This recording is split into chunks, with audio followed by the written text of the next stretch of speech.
नमस्कार, बात झारखंड की में आप सभी का स्वागत। मैं आपके साथ सागर मिश्रा। राज्य में गठबंधन की सरकार को बने लगभग 1.5 साल का वक्त गुजर चुका है। इन 1.5 सालों में राज्य ने कई उतार चढ़ाव देखे। वहीं जेएमएम के नेता मनोज पांडे की माने तो इन सालों में राज्य प्रगति की ओर बढ़ा है। चाहे वो रोजगार देने की बात हो, सरना धर्म कोड का मुद्दा हो या फिर किसान ऋण माफी हो। मनोज पांडे के मुताबिक चुनाव में जारी किए गए घोषणा पत्र में जो भी वादे किए गए थे वो सारे काम किए जा रहे हैं। उन्होंने कहा है कि इन 5 सालों में विकास का मॉडल तैयार करके दिखाएंगे।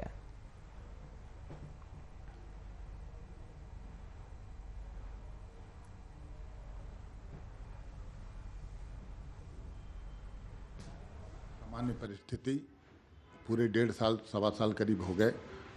सत्तासीन होते ही माननीय हेमंत सोरेन जी को इन परिस्थितियों का सामना करना पड़ा इस सरकार को। उसके बावजूद जो बेहतरीन शासन व्यवस्था, जो बेहतरीन एक संवेदनशीलता दिखी माननीय मुख्यमंत्री में या पूरी सरकार में, वो काबिले तारीफ है। और इसकी तारीफ हम और आप नहीं बल्कि पूरे देश प्रदेश में विदेशों में भी होती है। आज हम जो भी बेहतर से बेहतर कर सकते थे, इन 1.5 सालों में भी हमने अपने घोषणा पत्र के कुछ बिंदुओं को हमने धरातल पर उतारने का काम किया। देखिए, असामान्य परिस्थिति तो जेएमएम के नेता ने कहा कि कई उतार चढ़ाव देखे, लेकिन आने वाले समय में विकास का मॉडल पेश करेंगे। 5 सालों में बेहतर काम करेंगे। 1.5 साल का जो वक्त गुजरा उसमें सरकार ने बेहतर काम किया।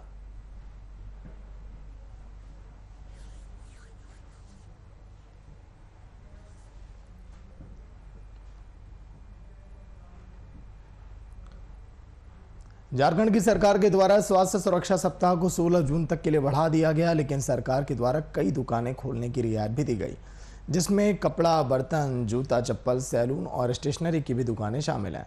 साथ ही बाजार खोलने की समय सीमा बढ़ाकर 4 बजे तक की गई। स्वास्थ्य सुरक्षा सप्ताह में छूट के बाद झारखंड की उपराजधानी दुमका का नज़ारा कुछ अलग ही है। यहाँ लोग स्वास्थ्य सुरक्षा सप्ताह का लापरवाही से पालन कर रहे हैं। अनलॉक के बाद लोग कोरोना के भय से मुक्त सड़कों पर जाम लगा रहे हैं। बिना सोशल डिस्टेंसिंग के ही लोग दुकानों में खरीदारी कर रहे हैं। आम दिनों की तरह दुमका बाजार में भीड़ देखी जा रही है। दुमका अनुमंडल पदाधिकारी लगातार बाजार का औचक निरीक्षण कर रहे हैं, कार्रवाई कर रहे हैं। स्वास्थ्य सुरक्षा सप्ताह पालन करने की लोगों से अपील भी करते हुए दिखाई दिए।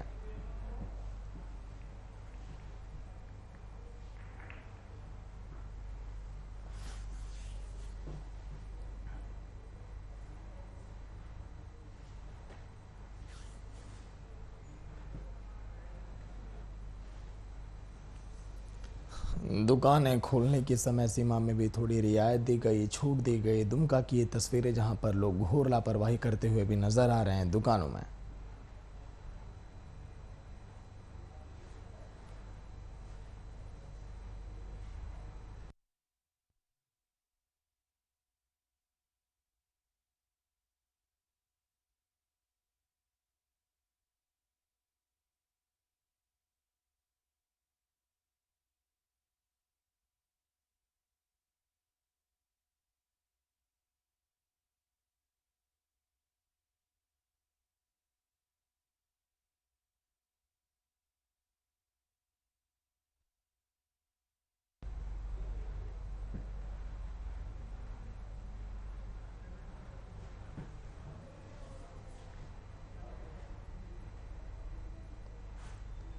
प्रदेश बीजेपी अध्यक्ष ने दीपक प्रकाश ने राज्य के वित्त मंत्री डॉक्टर रामेश्वर उरांव को सीधे तौर पर सफल वित्त मंत्री करार दिया। उन्होंने कहा कि वित्त मंत्री के पास आंतरिक संसाधनों को बढ़ाने का कोई मैकेनिज्म नहीं है। इसके लिए जनता से उन्हें माफी मांगनी चाहिए।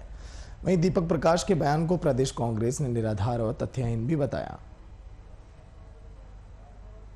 बीजेपी के प्रदेश अध्यक्ष का बयान निराधार और तथ्यहीन, ये कह सकते हैं कि छोटा मार्ग का व्यक्ति बड़ी बातें कर रहा है। 33,000 करोड़ रुपए का बकाया माननीय रघुवर दास जी वित्त मंत्री के ऊपर बोझ छोड़ कर गए थे, और जब पूरा खजाना खाली हो गया, कोरोना की महामारी हो गई, इसके बावजूद 1.5 वर्षों के अंदर में रामेश्वर उरांव के कुशल वित्तीय प्रबंधन में लोगों को समय पर सैलरी भी मिले, पेंशन भी मिला, योजनाएं भी चली। सरकार के सबसे खजांची वो हैं उनको इस राज्य से रेवेन्यू कलेक्ट करने का और बढ़ाने का और उसको ठीक करने का उनके पास कोई मैकेनिज्म नहीं है। इसका मतलब है कि राज्य का वित्त मंत्री आंतरिक संसाधनों को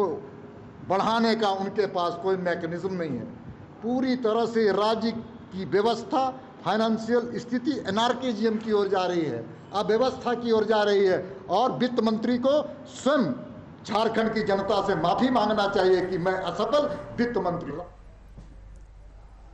रामगढ़ की छावनी परिषद में असहाय महिला मृत्यु प्रमाण पत्र के लिए कई दिनों से चक्कर काट रही है, पर छावनी परिषद की ओर से कोई पहल नहीं की जा रही है। इस पर पूर्व विधायक शंकर चौधरी ने छावनी परिषद पर धरना दिया, इस तरह पहल करने की मांग की। इसके पहले पूर्व विधायक के द्वारा छावनी परिषद अधिकारी को पत्र लिखकर जवाब भी मांगा गया। जवाब नहीं मिलने पर पूर्व विधायक धरने पर बैठ गए।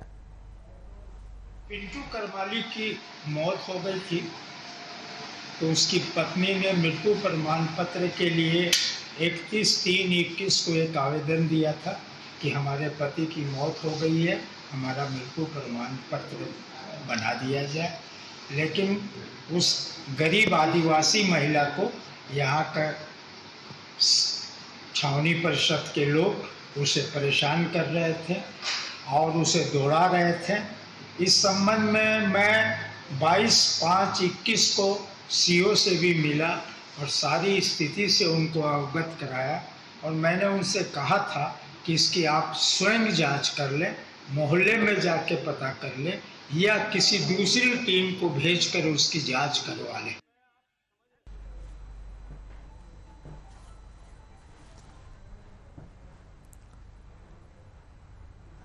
देश और राज्य में महंगाई को लेकर झारखंड सरकार के वित्त मंत्री डॉक्टर रामेश्वर उरांव लगातार केंद्र में बीजेपी की सरकार पर सवालिया निशान खड़े कर रहे हैं। उनके दिए गए बयान पर बीजेपी के प्रदेश अध्यक्ष दीपक प्रकाश ने रामेश्वर उरांव पर पलटवार करते हुए उन्हें असफल वित्त मंत्री की संज्ञा दे डाली। उन्होंने उरांव के पास राज्य के रेवेन्यू और आंतरिक संसाधनों को बढ़ाने की बात कही है। उनको इस राज्य से रेवेन्यू कलेक्ट करने का और बढ़ाने का और उसको ठीक करने का उनके पास कोई मैकेनिज्म नहीं है। इसका मतलब है कि राज्य का वित्त मंत्री आंतरिक संसाधनों को बढ़ाने का उनके पास कोई मैकेनिज्म नहीं है। पूरी तरह से राज्य की व्यवस्था, फाइनेंशियल स्थिति एनार्किज्म की ओर जा रही है, अव्यवस्था की ओर जा रही है। और वित्त मंत्री को स्वयं झारखंड की जनता से माफी मांगना चाहिए कि मैं असफल वित्त मंत्री हूं।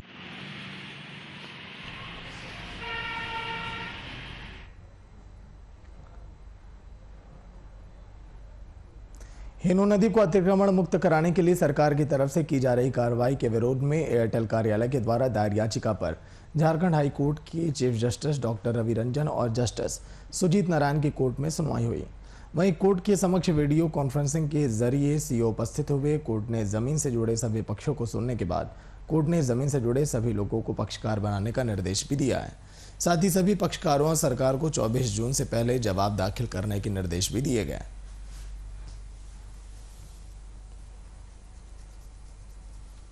हिनू नदी को अतिक्रमण मुक्त कराए जाने को लेकर दायर याचिका पर आज झारखंड उच्च न्यायालय में माननीय मुख्य न्यायमूर्ति डॉक्टर रवि रंजन एवं न्यायमूर्ति सुजीत नारायण प्रसाद की खंडपीठ में सुनवाई हुई। माननीय खंडपीठ के समक्ष वीडियो कॉन्फ्रेंसिंग के माध्यम से सीओ उपस्थित रहे। मामले की सुनवाई के दौरान माननीय खंडपीठ ने सभी पक्षकारों को जो भी उस जमीन से संबंधित हैं, जो उस प्लॉट से संबंधित हैं पक्षकार, उन सभी को पक्षकार बनाए जाने के लेकर निर्देश दिया है और कहा है कि अगली सुनवाई से पूर्व सभी पक्षकारों का जवाब आ जाना चाहिए।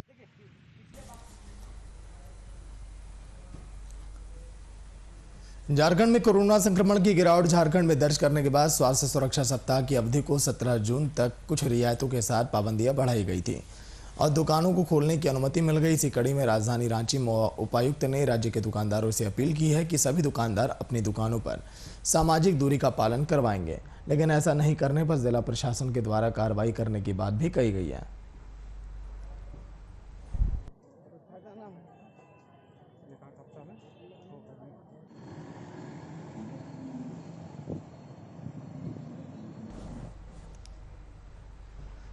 राज्यसभा चुनाव के दौरान हॉर्स ट्रेडिंग आरोप मामले में जुडिशियल मजिस्ट्रेट की कोर्ट ने पूर्व सीएम रघुवर दास और एडीजी अनुराग गुप्ता समेत पूर्व मुख्यमंत्री के प्रेस सलाहकार अजय कुमार के खिलाफ पीसी एक्ट जोड़ने का आवेदन विजिलेंस कोर्ट में ट्रांसफर कर दिया। जुडिशियल कोर्ट ने इस एक्शन के बाद रघुवर दास की अब मुश्किलें अब बढ़ती हुई इसमें दिखाई दे रही हैं। पीसी एक्ट जोड़ने संबंधी आवेदन पर रांची सिविल कोर्ट ने जुडिशियल मजिस्ट्रेट चतुर्थ अनुज कुमार की अदालत ने ऑर्डर भी दिया है।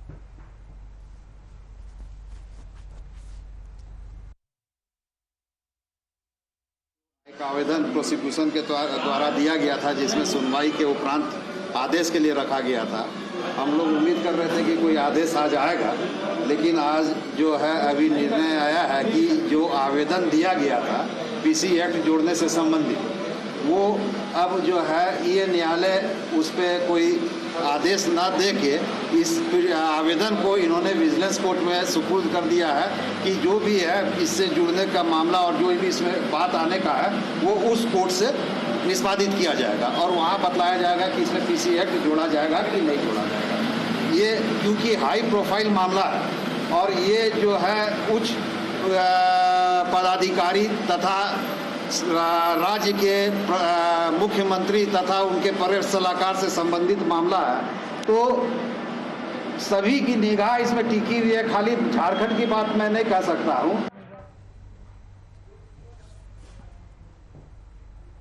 राज्य विश्वविद्यालय के प्रतियोगी परीक्षाओं की तैयारी के लिए निःशुल्क कोचिंग संचालित किए जा रहे हैं। इसमें आर्थिक तौर पर कमजोर छात्र छात्राओं का एंट्रेंस टेस्ट के माध्यम से नामांकन के लिए टेस्ट हुआ था, जिसका रिजल्ट अब जारी कर दिया गया, जिसमें 101 छात्र छात्राओं का चयन किया गया। इनकी कक्षाएं अब शुरू हो गई। कक्षाएं शुरू होने को लेकर कोचिंग को कोऑर्डिनेटर डॉक्टर ए कपूर ने सभी फैकल्टी के साथ मीटिंग की और इस विषय पर चर्चाएं भी की हैं। विश्वविद्यालय में इस बार छठे बैच में एडमिशन हुआ है CPPS में। पुअर बॉयज़ के लिए ये कोचिंग इंस्टीट्यूट बना हुआ है रांची विश्वविद्यालय में और इसमें 100 सीट्स होती हैं। विद्यार्थी इसमें ज़्यादा होते हैं तो हम इनका टेस्ट लेते हैं और उस आधार पर इनका चयन किया जाता है।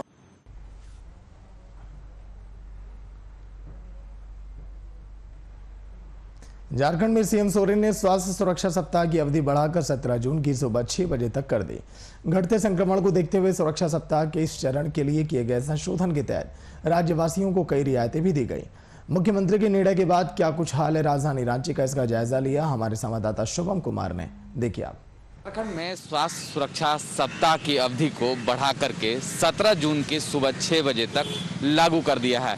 हालांकि झारखंड इसी कड़ी में अनलॉक 2 की ओर बढ़ चुका है और देर शाम कल मुख्यमंत्री हेमंत सोरेन की अध्यक्षता में हुई आपदा प्रबंधन पदाधिकारियों के साथ बैठक में यह निर्णय लिया गया कि झारखंड में अब कुछ रियायतें ज़रूर देनी होगी और रियायतों के साथ झारखंड में सैलून खोलने की अनुमति दे दी गई है। झारखंड के 24 जिलों में से 23 जिलों में झारखंड में सैलून खोलने को लेकर अब पूरी तरीक़ा से छूट दे दी गई है, लेकिन कोरोना के बनाए गए नियम प्रोटोकॉल का बखूबी पालन करना होगा।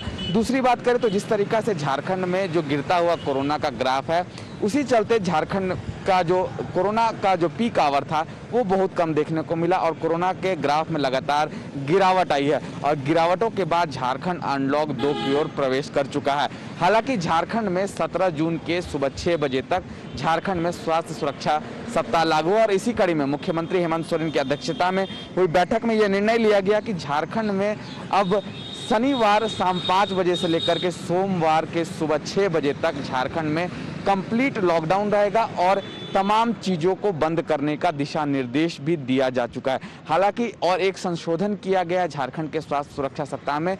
झारखंड में जो दुकानें 2 बजे तक खुला करती थी, अब झारखंड के तमाम जिलों में वो समय 4 बजे तक की कर दी गई है। सड़कों का नज़ारा हम आपको दिखाने की कोशिश करेंगे। अभी सुबह के तकरीबन 12 बजने वाले हैं और 12 बजे का जो दृश्य है, कहीं ना कहीं लोग सड़कों पर निकल रहे हैं। दुकानें तमाम खुली हैं, चाहे वो फर्नीचर के दुकान की बात कर लें, चाहे वो बाइक रिपेयर शॉप की बात कर ले, कार रिपेयर शॉप की बात कर ले, गैराजों की बात कर ले, लकड़ियों की दुकान खुली है जहां पर फर्नीचर बनता है। तो ऐसे तमाम चीज़ों को खोल दिया गया है, लेकिन कोरोना के बनाए गए प्रोटोकॉल नियम का बखूबी पालन करना पड़ेगा राज्य की जनता को। और राज्य की जनता भी लगातार मुख्यमंत्री हेमंत सोरेन का परस्पर सहयोग करते नजर आ रही है और मुख्यमंत्री के उन तमाम निर्णयों का राज्य की जनता बखूबी स्वागत करते नजर आ रही है। अब यह देखना होगा 17 जून की सुबह मुख्यमंत्री हेमंत सोरेन क्या फैसला लेकर राज्य की जनता के बीच आते हैं। क्या झारखंड में स्वास्थ्य सुरक्षा सप्ताह की अवधि और बढ़ेगी? क्या झारखंड में अनलॉक 3 का फेज कैसा नया स्वरूप लेता हुआ नजर आएगा? ऐसे तमाम सवाल हैं, लेकिन परिस्थितियां अब हमारे हाथ से आते हुए नजर आ रही है। झारखंड में कोरोना का ग्राफ लगातार गिरता हुआ नजर आ रहा है। अपने सहयोगी विशाल के साथ संवाददाता शुभम कुमार, VIP न्यूज, रांची। प्रधानमंत्री आवास योजना के तहत जितने भी आवास बनाए गए उसके लिए किसी भी अतिक्रमित घरों को तोड़ा नहीं जाएगा। पिछली सरकार ने कुछ अतिक्रमित घरों को तोड़ दिया था, उसे लोग मरम्मत कर रहे हैं। अब किसी के भी घरों को नहीं तोड़ा जाएगा। अगर किसी के घर को हटाने की जरूरत होगी तो जितनी भूमि में उसका घर है उतनी भूमि में किसी और जगह उसका घर बना दिया जाएगा। इस कार्य में थोड़ा समय अवश्य लगेगा, लेकिन इसे किया जाएगा। यह बातें जमशेदपुर पूर्वी के विधायक सरयू राय ने वैरसानगर में बनने जा रहे प्रधानमंत्री आवास योजना स्थल का निरीक्षण करने के दौरान कही है। शुरुआती में जब हम लोग चुनाव लड़ रहे थे, उसके पहले उस समय की सरकार ने कई घरों को इसे तोड़वा दिया था कि प्रधानमंत्री आवास बनना है। हम चुनाव जीते, उसके बाद सरकार से बात किया, सेक्रेटरी से बात किया, जो नक्शा था उसमें मार्क किया लोगों ने कि ये हम हटा देंगे, ये नहीं बनाएंगे।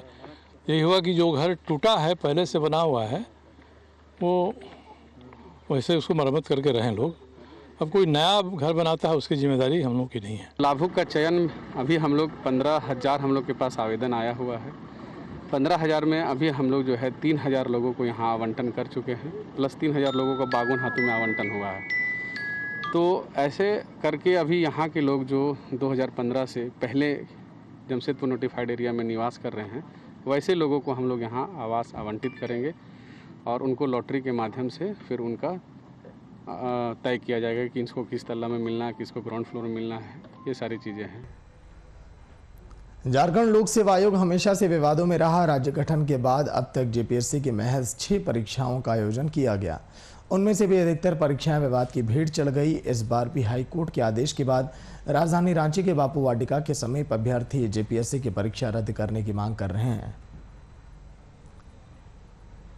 हाल ही में 7 तारीख को झारखंड उच्च न्यायालय के द्वारा 6ठी JPSC जो विवाद में रहा हमेशा शुरुआत से ही, उस पर अपना एक निर्णय दिए कि जितने भी 326 जो फाइनल लिस्ट बना था 6ठा JPSC का, वो पूरी तरह से रद्द कर दिया जाए और 8 सप्ताह के अंदर नया लिस्ट जारी कर दिया जाए। लेकिन यहाँ पर भी ये जो हर किसी का अपना एक सीमा होता है, उसी प्रकार उच्च न्यायालय का भी अपना सीमा है कि JPSC जो 6ठी JPSC का जो न्यायालय द्वारा निर्णय आया है वो तो स्वागत योग्य है, लेकिन पूरी तरह न्याय नहीं हुआ है। ये परीक्षा जो है पूरा रद्द होगा, तभी छात्रों के साथ न्याय होगा। क्योंकि जो बोला गया है कि 8 सप्ताह के अंदर मेरिट लिस्ट को सुधार करके फिर से मेरिट लिस्ट बनाया जाए। पाकुड़ में संथाल परगना के IG प्रिया दुबे बिरसा भगवान की पुण्यतिथि के अवसर पर बीते दिन पाकुड़ पहुंची। सर्वप्रथम उन्होंने भगवान बिरसा मुंडा की प्रतिमा पर माल्यार्पण किया और उसके बाद जिला पुलिस की ओर से गार्ड ऑफ ऑनर भी दिया गया। इसके बाद IG दुबे ने पाकुड़ SP कार्यालय का निरीक्षण किया और साथ ही साथ वहां मौजूद पदाधिकारियों को महत्वपूर्ण दिशा निर्देश भी दिए गए। क्षेत्र के मेन आई है और इसी के अवसर पर इन्होंने श्रद्धासुमन अर्पित की है और यहाँ के जनवासियों के सुख कल्याण के लिए कामना की। दुमका में वट सावित्री पूजा को लेकर विवाहित महिलाओं में खास उत्साह देखने को मिला। जरमुंडी ब्लॉक में सुबह से ही बरगद के पेड़ वाले स्थलों पर विवाहितों की भीड़ भी दिखाई दी।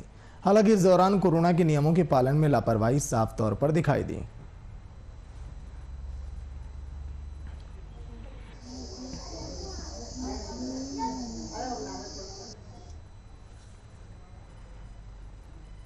अखंड सौभाग्य, संतान प्राप्ति और पति की लंबी आयु के लिए बोकारो में सुहागन महिलाओं ने वट सावित्री का व्रत रखकर वट वृक्ष की परिक्रमा की।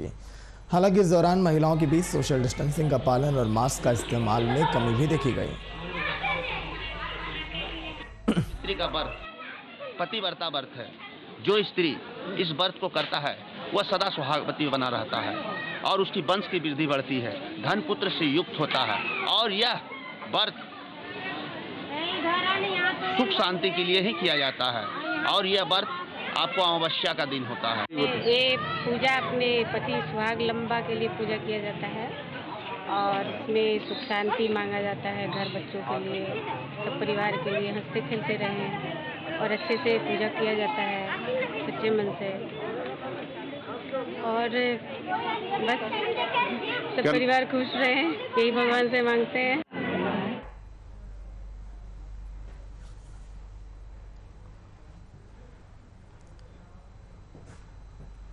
अस्पतालों से निकलने वाले अवशिष्ट पदार्थों का सही तरीके से निवारण करना बेहद आवश्यक होता है, क्योंकि यह कई प्रकार के संक्रमण और असंक्रामक रोग को भी फैला सकता है। अस्पताल से निकलने वाले अवशिष्ट पदार्थों से अगर सबसे ज़्यादा किसी को संक्रमण फैलने का खतरा रहता है तो वो हॉस्पिटल के कर्मचारी हैं।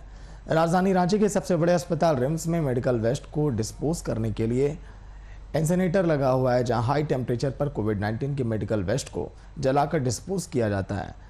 मेडिकल वेस्ट को डिस्चार्ज करने के लिए प्रदूषण विभाग की ओर से सभी जिलों के सिविल सर्जन को आदेश भी जारी किया गया, जिसके बाद सभी निजी और सरकारी अस्पताल कोविड-19 की वैक्सीनेशन में इस्तेमाल किए गए सारे मेडिकल किट को बड़ा मेडिकल वेस्ट प्लांट में डिस्पोज किया जा रहा है। तो ये वैक्सीनेशन सेंटर हो या कहीं भी हॉस्पिटल के अंदर जो वेस्ट जनरेट होते हैं, उनका नियम ऑलरेडी गवर्नमेंट ऑफ इंडिया के द्वारा biomedical waste management and handling rule 2016 बनी हुई है, जिसके तहत ये काम होता है, जिसमें कि अलग अलग कलर कोडेड डस्टबिन बना हुआ है, अलग अलग वेस्ट के लिए अलग अलग कलर कोडेड बिन से जिसमें कि रखना है। एज फॉर एग्जाम्पल जैसे हम बात करते हैं, जैसे कि कॉटन स्वाब, जैसे वैक्सीन दिए, कॉटन स्वाब जो फेंकना है तो उसको येलो वाला में फेंकना है। रामगढ़ जिले में बीते शाम हुई बेमौसम मूसलाधार बारिश किसानों के लिए सरदर्द बन गई। लगातार हुई बारिश का असर फसलों पर दिखाई दिया। खेतों में अधिक जल जमाव के कारण लगे धान के फसल भी खराब हो गए। साथ ही बारिश का असर आम जनजीवन पर भी देखने को मिला है।